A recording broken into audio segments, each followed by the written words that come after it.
The style of your website is different from the layout of your website in that the layout you choose will determine the basic structure of your site, and then you can go to style to further customize it. So you're going to want to really nail down your layout before you edit any of the style options, because as soon as you change the layout, again, the style options get wiped out.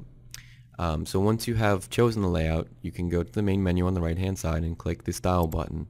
And as this window pops up, you might see a few options. You might see a whole bunch, or maybe none at all. Again, it depends on which layout that you choose. There are plenty of layouts to choose from, so if this one doesn't fit your needs and you want to customize it further, go back to the layout section, try to pick one that allows you to customize a little bit more. Pick one that works for you.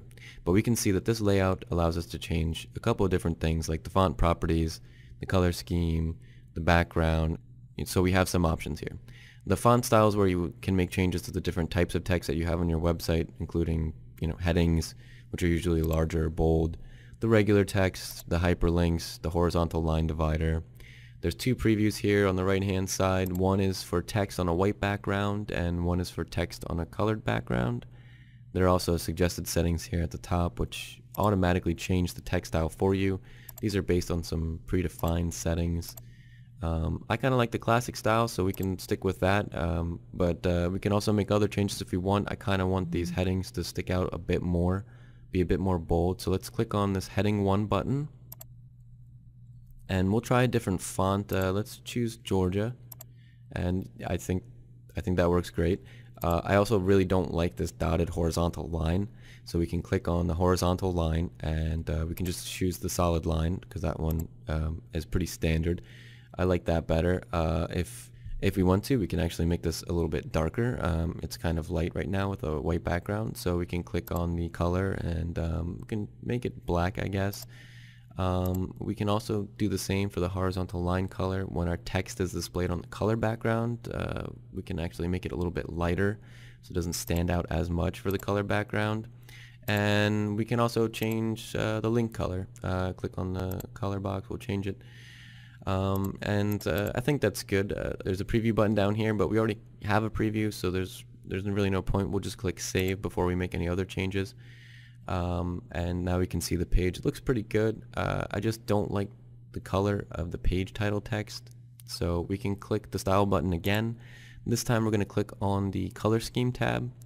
Here's a bunch of pre-selected colors already available, laid out for you, but it's a little bit hard to see them in the thumbnails. I prefer to click on the custom color scheme tab, and then we can choose a color using the color picker. And there's a couple already colors laid out for you here, a little palette, but if you want to get more in detail, you can click the more button, and that will allow you to refine your color selection a little bit further. And then you just have to click apply. This time it'd be a good idea to use the preview button, see if this color works on our site, so let's wait for that to load. And I think it works. If you don't like the color, you just have to click no to discard the changes. You can click continue editing, and that button will take you back so you can choose another color, but I think this one works. I like it. We'll just click save, and that'll save our changes.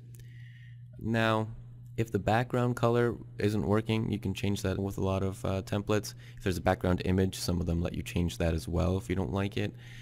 You would go to the style section to make those changes, so let's go click on style, and we'll click on the background tab. Now this layout doesn't allow us to upload our own image, but we can choose a wallpaper pattern if we want, and there's a lot of options here. There's a bunch of different pages you click through, and as you click on the different options, a little preview window comes up and it shows you what it's going to look like basically. We could also choose a transparent background, which is basically the same as a pattern background, but it's a two-color kind of deal. It's a white and a secondary color, or black and a secondary color.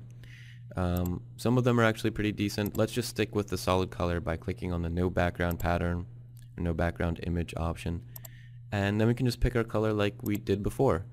And once you get a color, just click apply. And I think that's it for this layout. These are all the different style options that we're able to edit. So at this point, there's really nothing left to change. We changed our background color, so before we do anything else, we want to go down and click save so that our changes are applied and wait for the website to update. Additional help can be found at faq.oneandone.com.